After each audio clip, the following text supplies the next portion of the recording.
이루어지면서 전쟁이 시작된 거예요. 근데 여러분들 한번 잘 보세요. 이게 전쟁거리가 되나요? 미국이라는 세계 최애 강국 누구를 상대로 전쟁하는 거예요? 알카에다라는 조직을 상대로. 이건 마치 뭐와 같냐? 대학생하고 유치원생하고 지금 게임하겠다는 거예요. 대학생이 너 나한테 공격했어, 너 죽어. 유치원생 하고 전쟁하게 싸움하겠다는 건 똑같은 거예요. 국가가 개인을, 국가가 조직을 상대로 싸운 적은 한 번도 없어요. 지금 아주 희한한 세상을 우리가 보고 있는 거예요. 과거의 전쟁이라고 얘기하는 건 국가와 국가 간의 전쟁, 개인과 개인 간의 급이가 안 타야 돼요. 그래서 우리 레슬링 할 때도 헤비급은 헤비급끼리, 라이트급은 라이트급끼리 하잖아요. 헤비급하고 프라이급하고 파리급하고 붙여놓지 않거든요. 그게 뭐냐? 체급이 다르니까.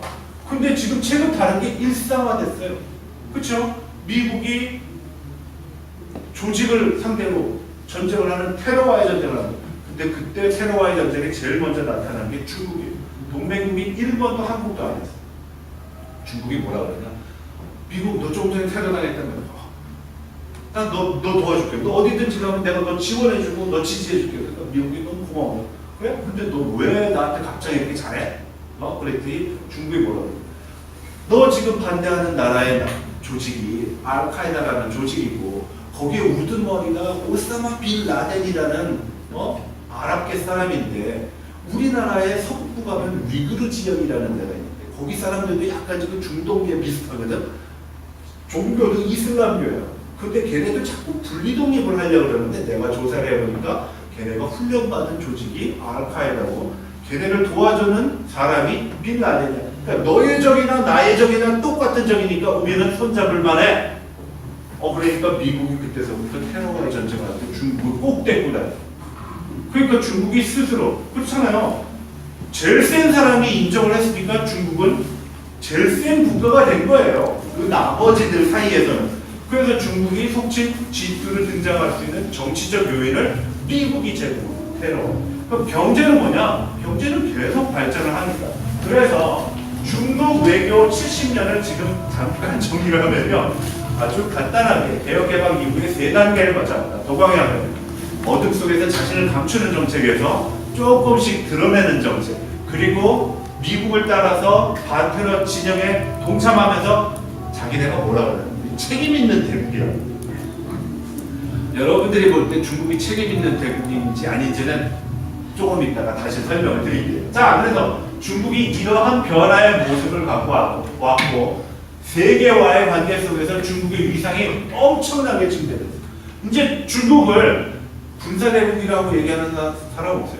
경제대국이기만 한 나라라고 설명하는 사람 없어요. 경제대국, 군사대국, 정치대국, 그래서 미국에 견줄 수 있는 나라. 그래서 G2라고 표현을 하는 거예요. 그룹 2가 된 거예요. 자, 그러면은 우리가 한국 사람이나 잠깐 한국과 중국과의 관계를 설명드릴게요. 여러분들 혹시 친구 사귈 때 등급 매기세요? 제가 다 여러분들이 제 인생 선배들이신데 제가 그런 질문하면 안 되긴 하지만 우리가 사람을 새길 때는 등급을 매기지는 않아요. 근데 그렇죠, 등급을 매기지는 않지만 머릿속에서 이 사람이 도대체 어느 정도의 사람인가라는 일종의 보이지 않는 등급은 있어요. 아주 절친한 친구, 그냥 같이 밥 정도 먹는, 그냥 인사나 하는 친구. 근데요, 중국은요 등급을 아주 분명하게 세 단계로. 첫 번째 단계가 설릴 우호 단계. 이거는요 아무 단계도 아니에요. 그냥 오늘 나 이 나라로 수교하면 설릴 우호 관계가 돼요. 그 두 번째 단계는 동반자 관계인데 이 동반자 관계는 앞에 어떤 단어가 있느냐에 따라서 다르다. 저기 한번 보이죠. 1992년 8월 24일 우리가 중국이랑 수교를 하니까 설릴 우호 관계가 돼버렸어요. 가장 낮은 단계예요. 여기 설릴 우호 관계. 근데 98년에는 동반자 관계가 돼요. 근데 동반자 관계인데 앞에 단어가 중요하다고 그랬죠?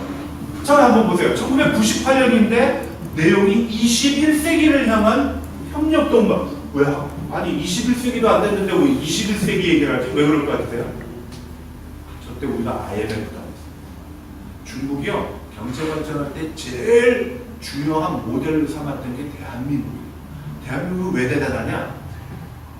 우리가 1953년 유엔 한국전쟁이 끝나고 유엔 회원국 중에 1인당 GDP를 따지니까요 뒤에서 5번째였대요.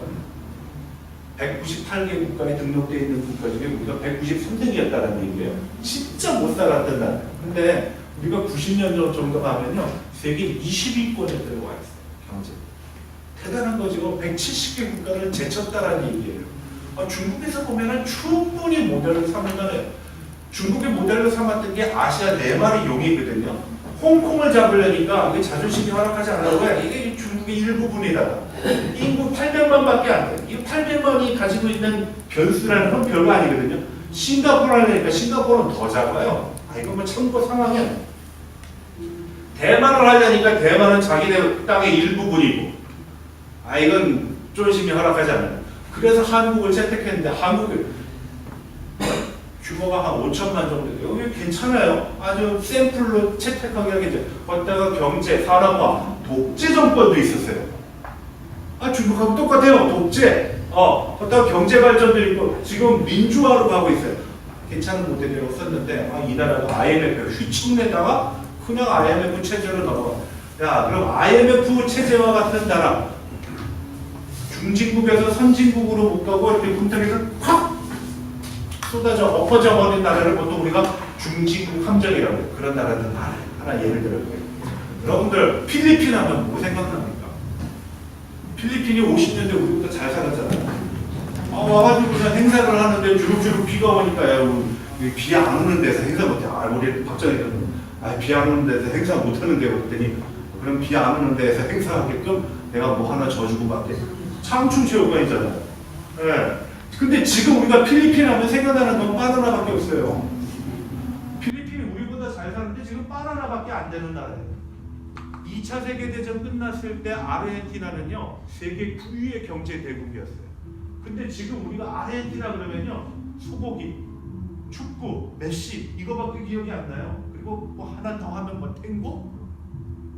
그 나라는 그냥 그거예요. 세계 9위가 지금은 민주화에 이르려다가 폭스탑 망한 케이스가 아르헨티나예요. 그래서 나온 노래가 있어요. Don't cry for me, 아르헨티나. 아르헨티나야 울지 마라. 그치, 민주화 잘 살아가지고 민주화 한번 가볼까 그랬다가 군사 독재 그냥 망해버린 나라예요. 네. 중진국에서 선진국가라면 보통 어려운 게 아니에요. 그러니까 중국에서 보니까 이 나라 희망이 별로 안 보이는 거예요. 대한민국이. 그래서 21세기를 향한, 야, 나중에 다시 얘기하자, 이게 얘기예요. 근데 2002년에 가면 이름이 바뀌어요. 뭐죠? 전면적인 협력 동반자 관계예요. 이게 무너지지 않고 살아왔을 뿐만 아니라 그냥 살아온 게 아니라 완전히 슈퍼맨이 돼서 나타난 거예요. 축구에서는 월드컵에 4강까지 나가요. G20국가예요.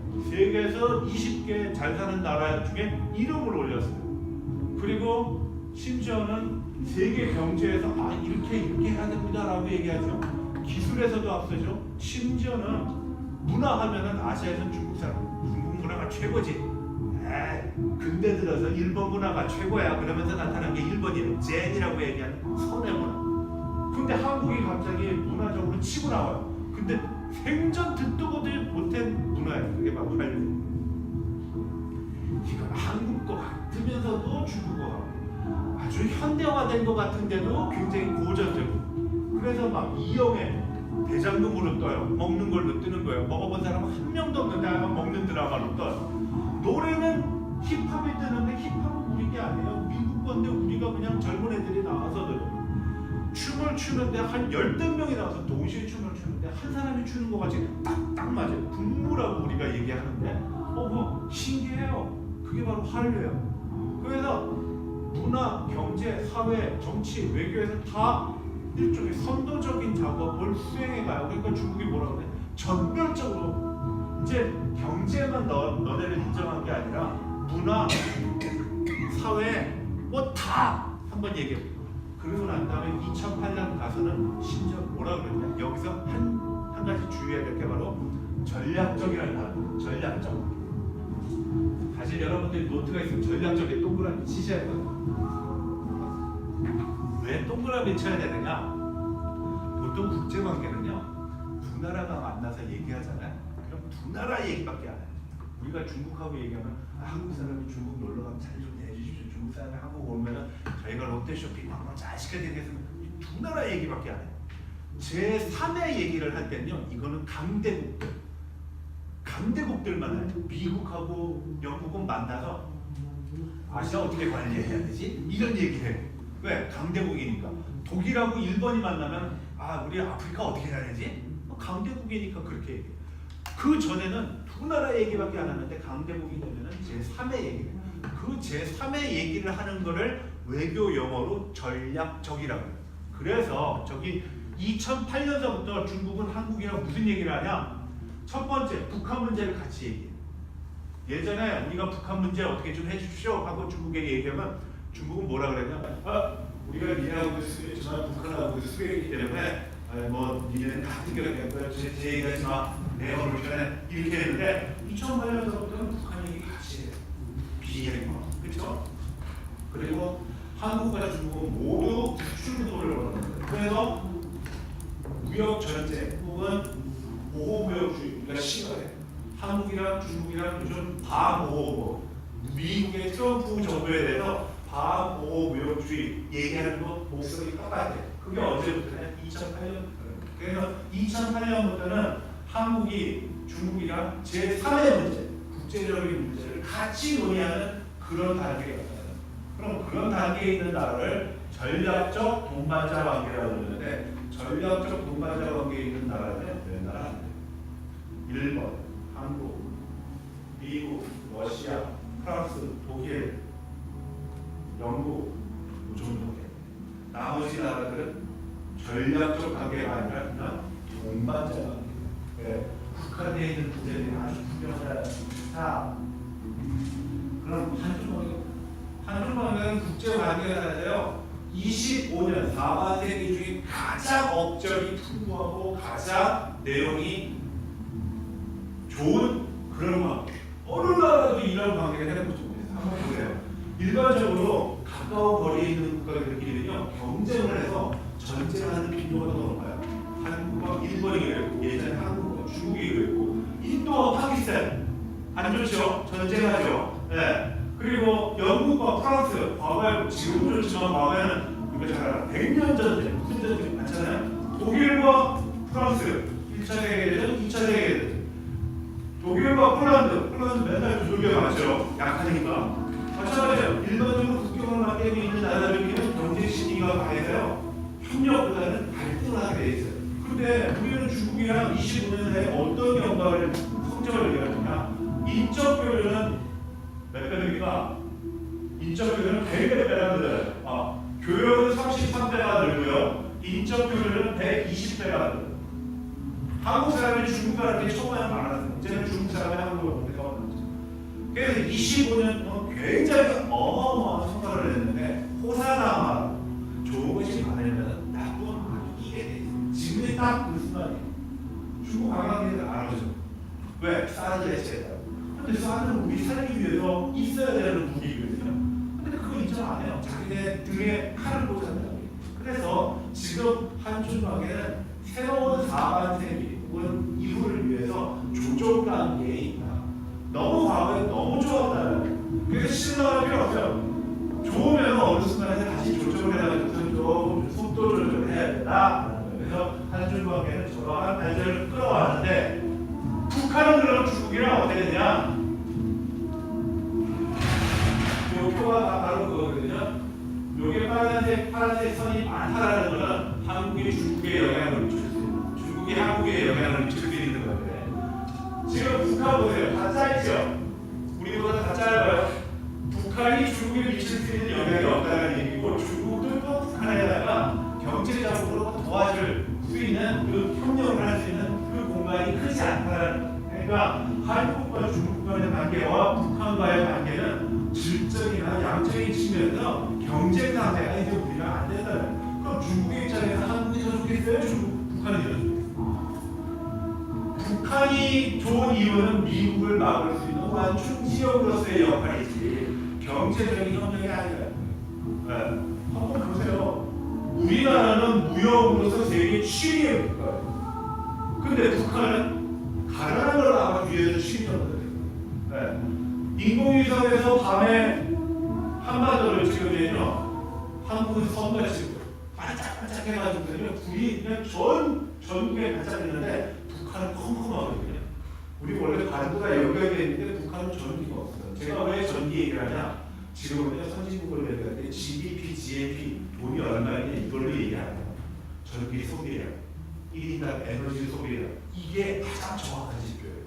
중국이 아무리 잘 산다고 해도 에너지 소비량에서는요, 한국보다 훨씬 못해요. 우리는 또 미국보다 훨씬 참고로 대한민국에서 전기세 제일 많이 내는 사람이 누군지 아세요?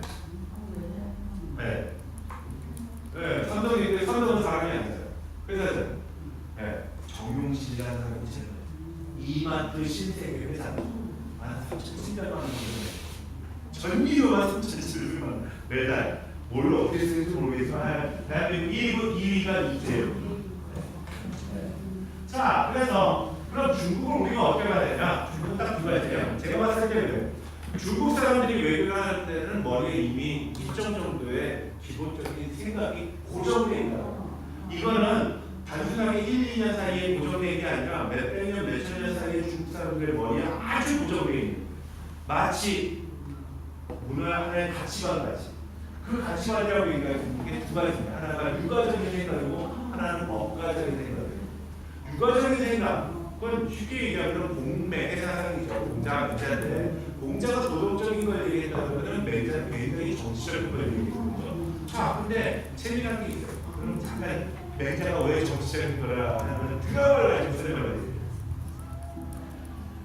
정도적인 드라마가 얼마 전에 끝났어요. 거기에 보게 정도적인 거 왜 경력을 일으키려고 그러냐? 모령을 해보니까 이 모령을 엉망진창이에요. 근데 이 경우가 정도적인 학생이었습니다. 자, 이 책을 한번 읽어보고 던져준 책이 바로 맹자. 근데 맹자는요, 위에 하나님이 있고 주변에 천사가 있고 그 밑에 백성이 있는데 이 천사가 정신 잘못한다는 걸 어떻게 하냐? 하나님의 뜻을 주변에서 잘 백성한테 전하지 못한 걸로 해석을 해요.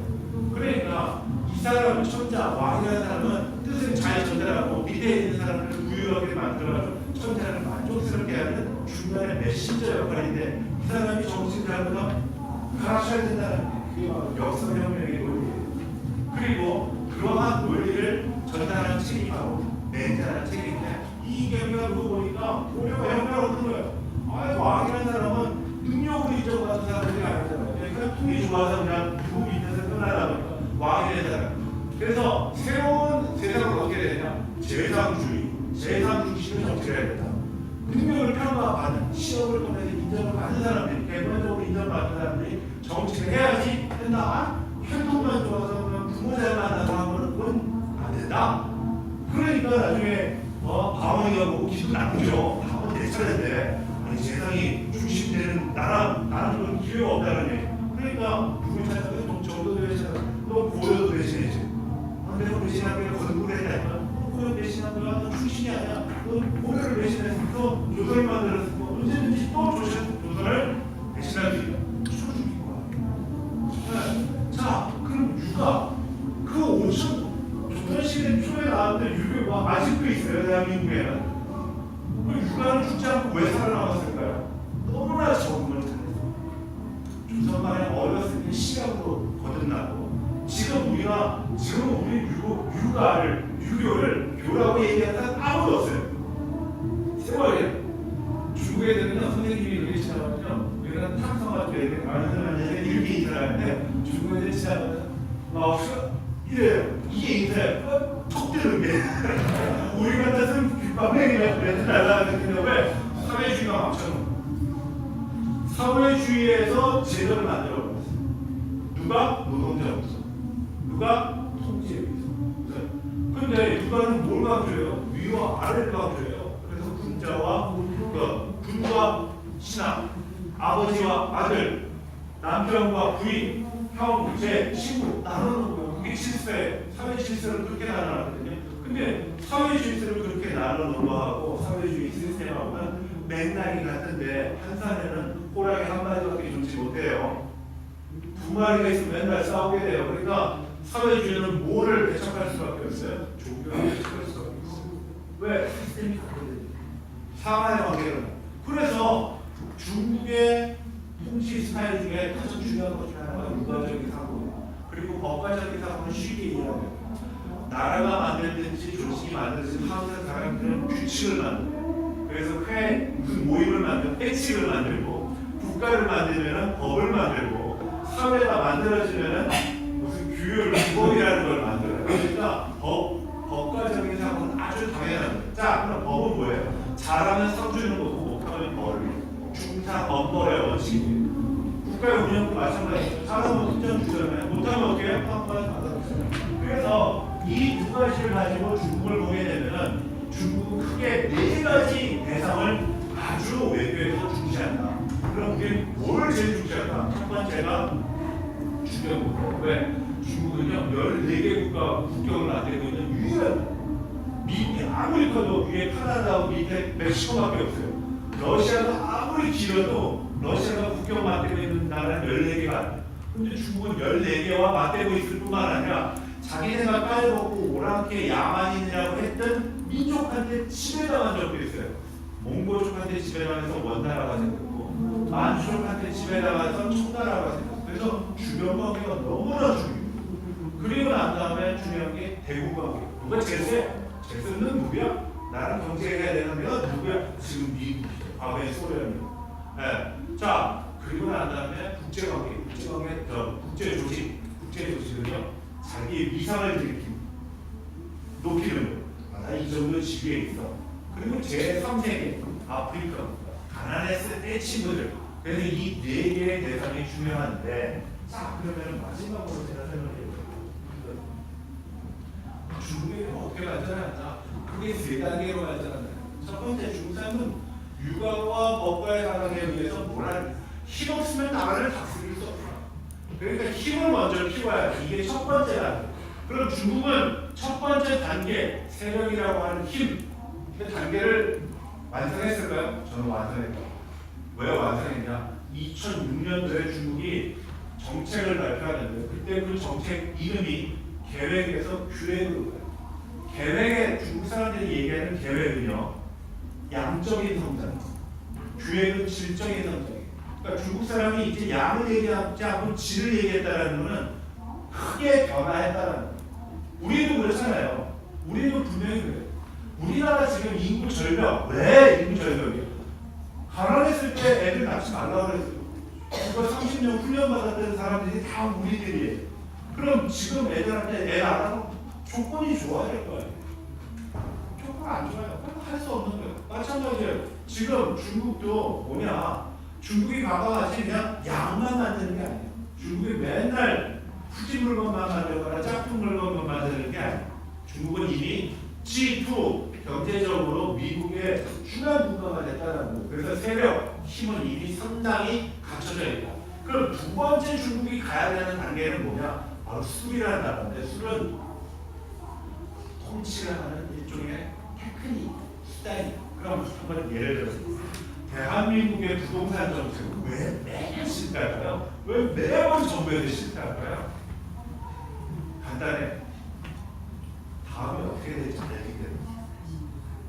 그러니까 부자들은 버티기고 가난한 사람들은 빨리 서울에 사. 왜? 서울은 불교였다.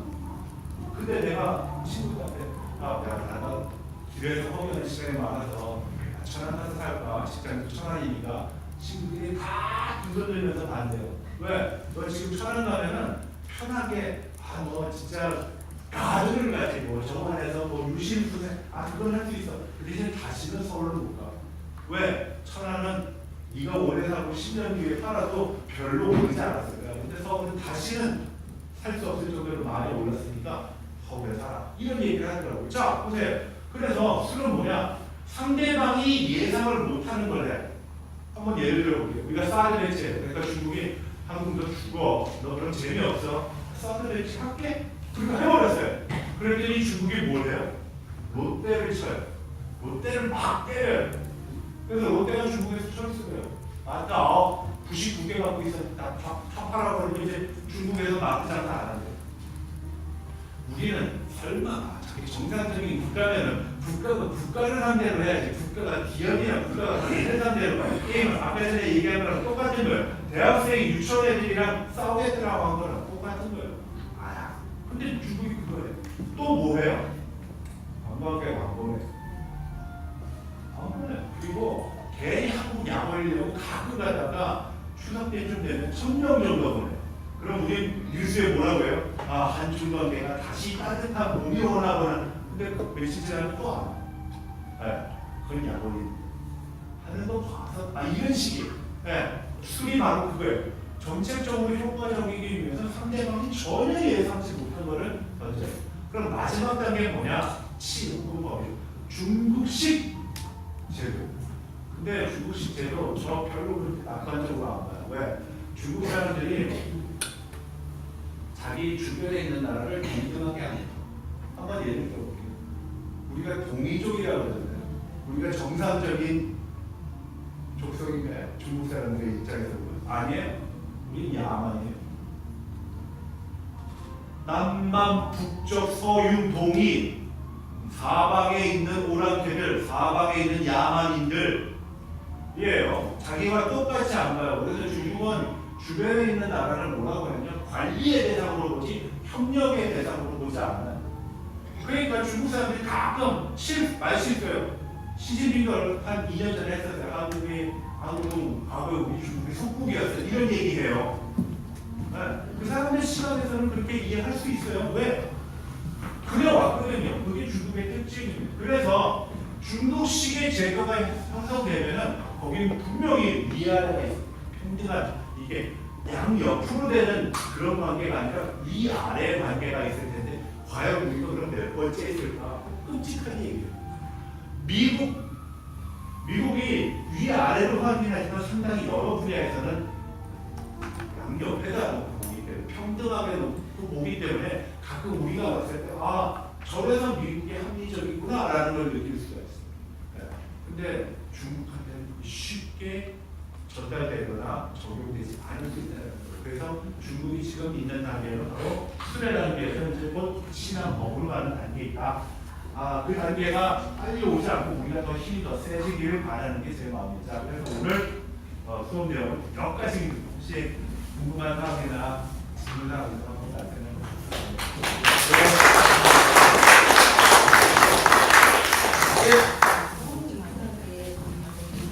예, 고맙습니다. 한국하고 중국하고 북한 관계요? 이거 굉장히 어렵습니다. 네, 어렵습니다. 우리가 외면적으로 외관상으로 보면 저는 나쁘지 않다라고 봐요. 왜냐하면 진짜 이 정부에서 얘기하는 것처럼 핵심을 안 하고 미사일 쏘지 않으니까 좋은 거 아니냐라고 보는데요. 한 가지 해결되지 않은 근본적인 문제가 있습니다. 뭐냐?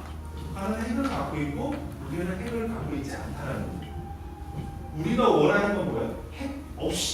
핵을 없애는 거예요. 근데 핵을 없애는 내용은 지금 아무것도 도출된 게 없어요.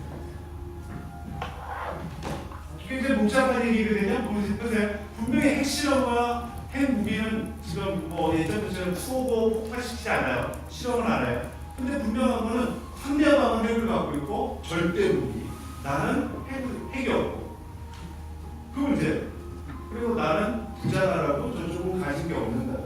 그리고 나는 공개적으로 협박을 못하는 나라고 저 나라는 공개적으로 협박을 하는 나라. 그래서 저 나라의 별명은 불량국가. 나는 책임 있는 선진국을 눈앞에 두고 있는 나라. 힘들죠. 그러니까 한중 지금 남북 관계가 어떠냐? 굉장히 보는 시각에 따라서도 불분명해요. 근데 분명한 거는 우리가 해결하고자 하는 가장 근본적인 문제는 2018년 1월 1일 김정일이가 신년사에서 남북 관계가 개선되고 이제 평창에 올림픽에 북한 선수를 보내고 어쩌고저쩌고 얘기해서 비핵화하겠다고 했지만 아직까지 비핵화됐다라는 증거는 하나도. 그러니까 우리는 지금 머리 위에 여전히 핵폭탄을 쓰고 있는 상태에서 사과를 보내는 거예요. 그게 제일 답답합니다. 그래서 우리가 여태까지 여러 가지 올리브 나무를 이렇게 계속 뻗치고 있어요. 평화의 공간해가지고 우선 군사훈련도 줄이고 사회도 하는데 문제는 뭐냐면 근본적인 건 아닌가 있다라는 게 정답이라고 얘기하는 거지만 또 다른 질문이 있으세요? 또 다른 분 아주 질문이 많다라고 얘기를 제가 오늘 강의 잘한 건가요? 질문 없으면. 네. 저는